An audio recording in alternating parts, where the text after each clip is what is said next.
Can you all hear me? Great. Great. Fabulous. Thank you so much. I am truly honored to have the opportunity to do a little bit of learning with all of you on this very heavy day for so many of us. And I know that there have been a variety of shiurim today on a variety of different Mishnayot and sections of Mishnayot, but I want to just start out by saying a few words about where we are in the text that I'm going to be offering. And apologies for those of you for whom this might be chazara, for those of you for whom this might be review, if it already was addressed today. We are going to be looking at three Mishnayot, hopefully time permitting, from the fourth chapter of Mishnah Brachot. And on its face, it may feel like this is very far afield from the heaviness of the day that we are in today, because the fourth chapter of Mishnah Brachot actually talks about the laws of saying the Amidah, the Shalosh Esrei, the not Shalosh Esrei, the Shmona Esrei, the standard, the prayer that's central in every Jewish prayer service. During the weekdays, it has 19 blessings, although we call it the Shmona Esrei, the 18. And on holidays and on Shabbat, it has 7, except on Musaf Rosh Hashanah, which is a little different. We won't go there today because that'll get us off track completely. But this chapter is really talking about the laws of saying this prayer and different circumstances that may arise that could impact a person's ability to say this prayer at particular times and in particular ways. And what I think is so beautiful and why I wanted to bring this to all of us today is because I think that there is something absolutely beautiful about the ways in which the sages of the Mishnah, the Tanaim, the rabbis who compiled the Mishnah, really bring us a lot of profound spiritual wisdom in the context of thinking about ritual life and thinking about prayer and thinking about how prayer was going to function after the destruction of the Beit HaMikdash, after the destruction of the Second Temple by the Romans. And as the rabbis were trying to figure out what was Judaism going to be in the aftermath of this tremendous, tremendous rupture, this deep destruction, how are we going to keep moving forward? And I think that our people have incredible wisdom about how we navigate resilience, how we navigate trauma and resilience, and how we navigate difficult circumstances that arise. Unfortunately, this is not the first time that our people have had to be in this situation. And I think that we have, over the many millennia of our history, really created and helped to develop ways of navigating when circumstances in our lives are profoundly unstable, which the world in many ways feels profoundly destabilized for so many of us right now, right? A lot of things that we might have understood to be true a year ago, a lot of the things that we might have trusted feel different now. A lot of things feel very broken. A lot of stories that we told ourselves about how the world works feel very different today. And when we find ourselves in a place of navigating that breaking down, that rupture, or as one of my teachers says, that crash, how do we turn towards the beautiful texts of our tradition to try to anchor us a little bit in thinking about the way we navigate through the world differently? And that's what I really want to bring today is thinking about how do we actually move forward spiritually? What kind of people do we want to be? And I will begin, so I'll invite a screen share. We will be looking at the second Mishnah in the fourth chapter of Mishnah Brachot. And I'm going to go ahead and read the English of this particular Mishnah. And then I'm going to do a little bit of perhaps homiletical explanation and a little bit of contextualization as well. In addition to the halachot relating to the fixed prayers, so we've just had a Mishnah that talked about when one could say the Amidah daily, and there's a dispute there. So in addition to that, the Gemara relates, and forgive me, this is the Mishnah, but the translation is bringing some of this in, so I'm just going to read it as is. Rabbi Nahumya ben Hakana would recite a brief prayer upon his entrance into the study hall and upon his exit. They said to him, The study hall is not a dangerous place that would warrant a prayer when entering and exiting. So, what room is there for this prayer? He said to them, "Upon my entrance, I pray that no mishap will transpire caused by me in the study hall. And upon my exit, I give thanks for my portion." I really want to pause here. And I want to just think about what is being surfaced in this particular Mishnah. This really beautiful idea that the rabbis are going to talk a bit more about in our chapter going forward. We're not going to look at that text today. But we want to think about this notion of when one is in a dangerous place. The rabbis say, that the Shemona Esrei is quite extensive for folks who have the practice of saying it. It's a rather lengthy prayer. And if you find yourself in a situation where saying the entire thing is untenable because you are in a circumstance that is dangerous, and the Torah says that we should stay far from that, there are ways around that. You can say a shorter prayer, and the rabbis talk a bit about that more in the chapter. But here, we're being told that upon his entry into the study hall and upon his exit, that our Rabbi, Nehonia, talks about the need to make a prayer upon entering and exiting that has to do with his spiritual disposition. And what I think is so beautiful about this, and I think that this is a teacher of Torah in particular, but also just as a human being in the world, is entering. I pray that there is no obstacle, that there is nothing that transpires in the study hall that is because of my presence there. May I show up in my best way possible. I think that there's something beautiful in that. May my presence bring goodness into this makom, bring goodness into this Beit Midrash, bring goodness into the study hall. May I not appear or act in a way that is going to create some kind of obstacle, some kind of barrier to access. We can understand this in lots of different ways, but I want to think about how we comport ourselves in each and every aspect of our lives, right? We're talking here about entering and exiting the Beit Midrash, the study hall. We're talking about a very particular kind of learning environment that had a very particular kind of learner in it at the time of the Mishnah. The rabbis were a relatively small group within the larger Jewish community. And the way that they did their Judaism, the way that they practiced their Judaism was very particular to their particular position and to their community. Now, over the centuries, Jews today, by and large, overwhelmingly are rabbinic Jews, meaning that the way that we practice Judaism, regardless of whether we are religious or what our particular Jewish stream is or lack thereof, but a lot of the way we practice is profoundly rooted in the ideas of this very small but very ingenious group of rabbis who wanted to keep our tradition going after the cataclysm of the destruction of the Second Temple. And part of that rabbinic culture was a profound interest and really, emphasis on oral engagement back and forth. The Beit Midrash was a very loud place, very animated, very much about argument for the sake of heaven, also very much about argument to try to understand how we were going to come to the practices that we came to. In such a scenario, and this is again my homiletic interpretation, so I could be entirely wrong here, but in such a scenario, it was entirely possible, I could imagine, having sat in many Batei Midrash myself, that one could act or say something that would create a real barrier to another person's learning Torah. And that barrier can show up in lots of different ways. And many of us have unfortunately experienced those kind of barriers. They could be physical, they could be emotional, spiritual, like lots of things.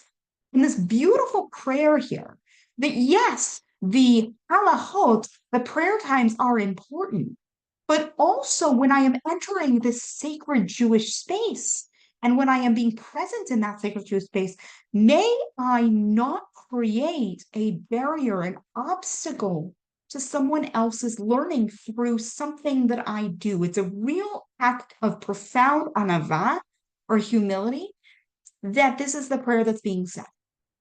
And I think that it's a really beautiful spiritual teaching about what Judaism teaches us about, especially this time of year, about how we relate between our human family, right? We think about Yom Kippur coming pretty soon.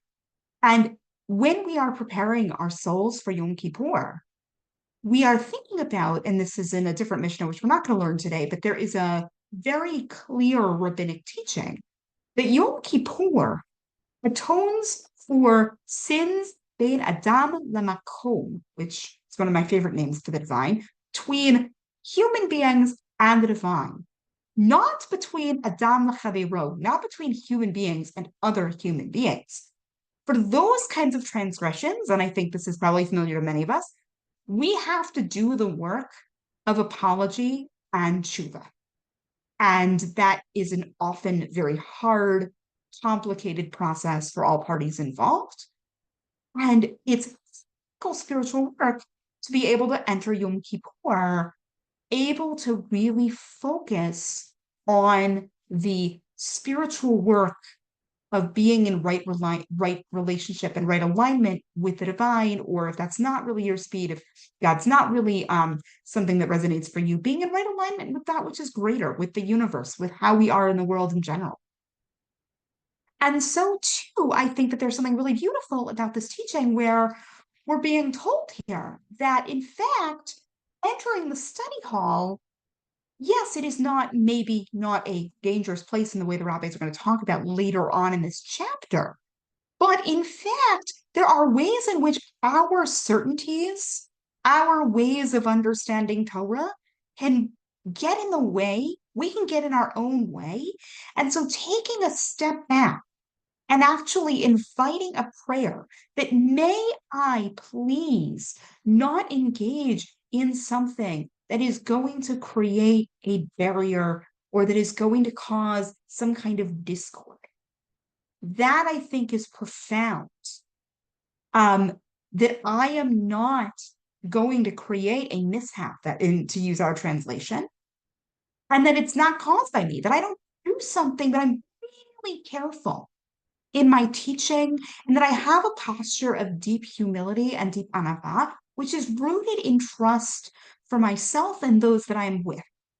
And that's a posture that I think today is really important and very, very difficult because we live in a world that encourages us to be very certain about any number of things and to hold on to that certainty, which I understand that holding on is a way of controlling what we cannot ultimately control.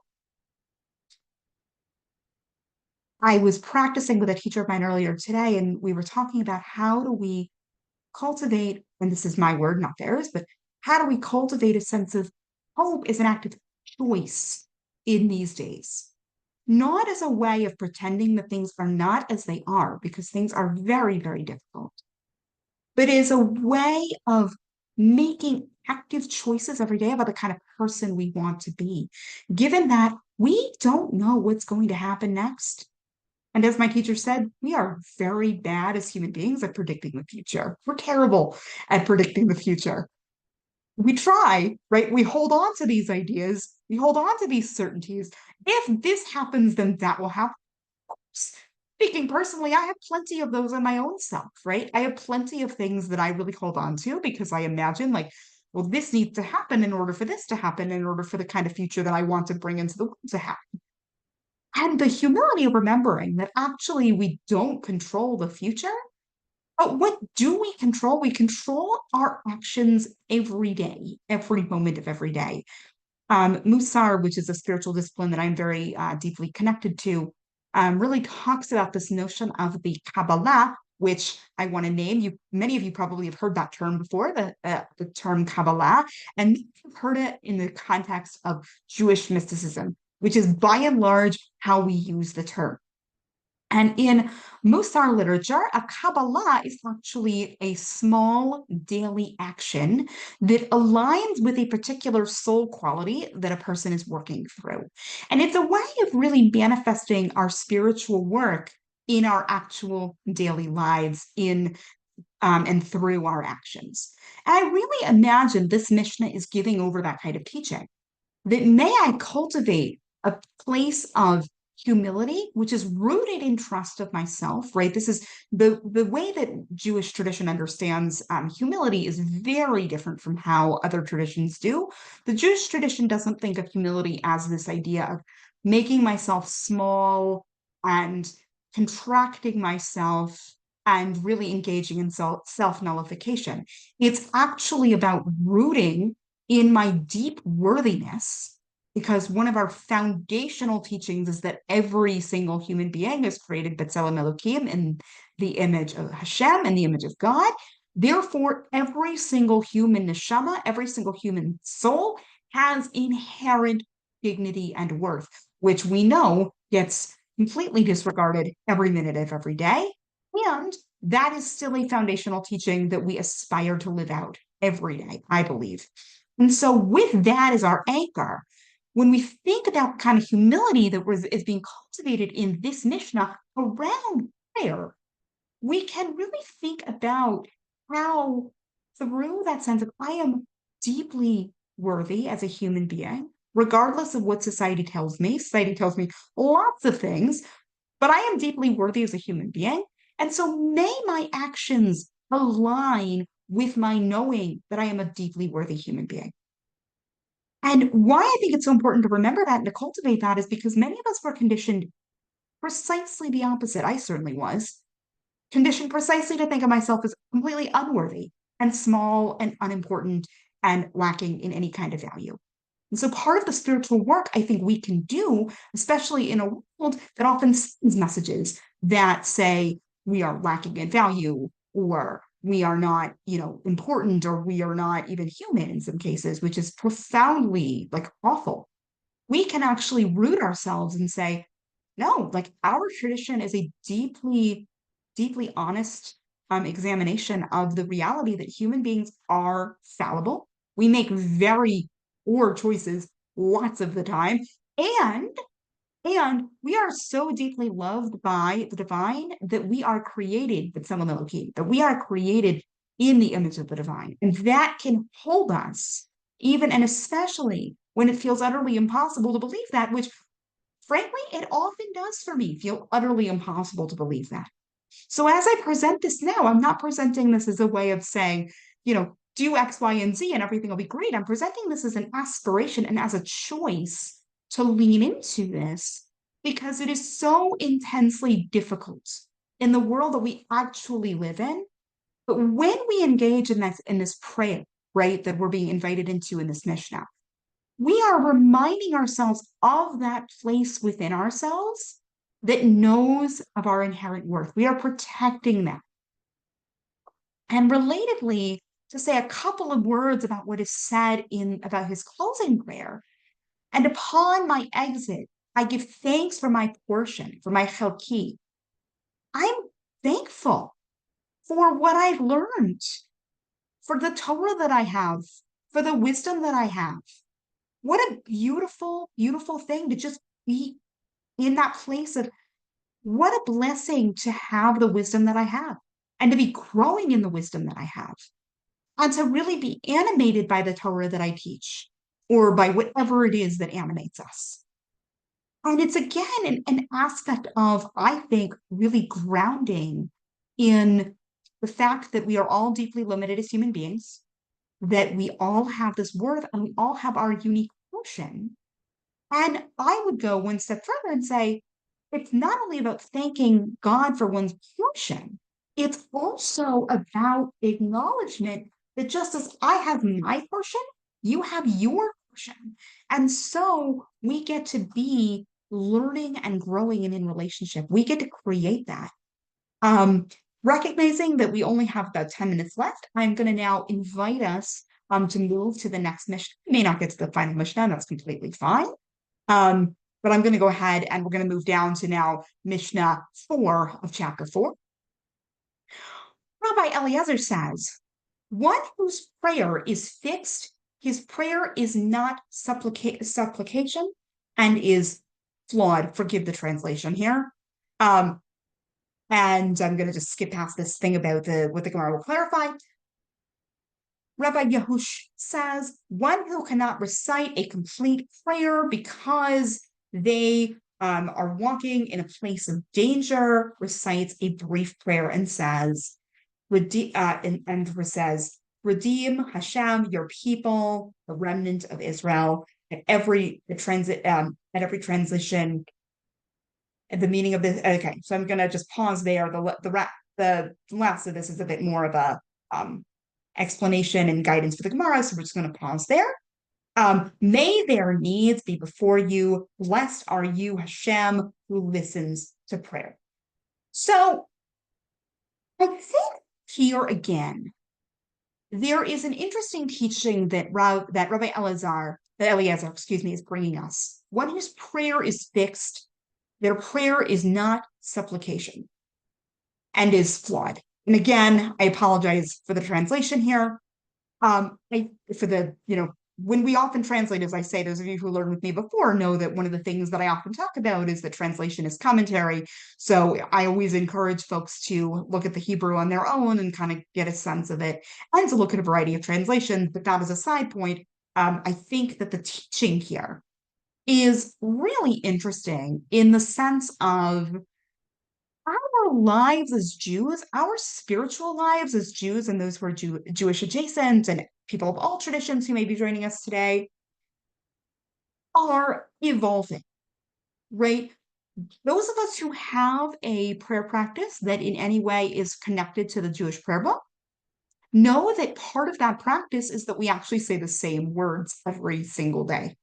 And it can feel extraordinarily rote and extraordinarily tedious at times. Like, how is this helping me move anywhere spiritually? I'm just saying the same prayers every single day, the same words that were written millennia ago, and they express beautiful yearnings, but like, what if it's not landing for me? What I find so beautiful in this is that there's a certain way in which the container of the Siddur, I think that the Mishnah is inviting us into, the container of whatever our practice is, whether it's a prayer practice or whatever our practice is, that gives us routine. Within that routine, we get to innovate and evolve and move with what's actually in our hearts, right? That we as human beings have deep yearnings. Many of us have experienced that this past year of real struggle around lots of things. That's certainly been my experience and my practice. And there's a certain way in which we are invited to honor what's actually here, to not just say the same thing without any kind of kavanah, without any kind of intention, but actually to profoundly honor through whatever our practice is or isn't, what's actually arising, and to trust that it can meet us there, even and especially when that feels really incredibly difficult. And I think that there's a lot of power there, because I know from my own practice that it has been excruciating at times. And I think that that's something that I think a lot of people experience, but also knowing that it's here has been extraordinarily powerful to say, oh, this resource, whatever that resource is, this container, our people, our tradition, our texts, or whatever it is, however we connect to our tradition, however we connect to Judaism, that's here. And it's hard to get to a lot of the time, but it's still here. And being able to find that in whatever way, even knowing that there's a possibility when we cannot touch into it. I have had so many moments of just complete inability to touch into it. And then I return to this Mishnah and I'm like, oh, but it's here. So if I remember that it's here, then I have a little bit more energy to be like, maybe I can find a glimmer that I didn't have. And I'm going to pause there. We're not going to look at the final Mishnah for time. But I want to invite, if there are any questions in the chat, I'll take questions in the chat basically because of time, and we'll take just a couple, and I'll try to respond as succinctly as possible. So if there are any questions that have arisen in the chat, I'm happy to hear them Yeah. now. So just a note, I think we may have time for one question because we want to give people some time to transition to our 4 p.m. Kaddish Zoom, which I will put details for that in the chat. But I think we have time for maybe one questions. People want to know where your pulpit is. And so maybe we can share your website. I can look for that. But if anyone wants to raise their hand, feel free to do so. You can learn more about Rabbi Tuchman at the link in the chat. Okay, if I hope it's all right, Rabbi, if I ask you to just leave us with a simple closing thought before we Perfect. Kaddish. Absolutely. No problem at all. I just want to leave us with the reminder and the blessing that it's really hard, and to just be very gentle with ourselves. Please be good to those around you, particularly in these days, but always. I think the more human goodness we can bring into the world, the better. So that's really what I want to leave us with.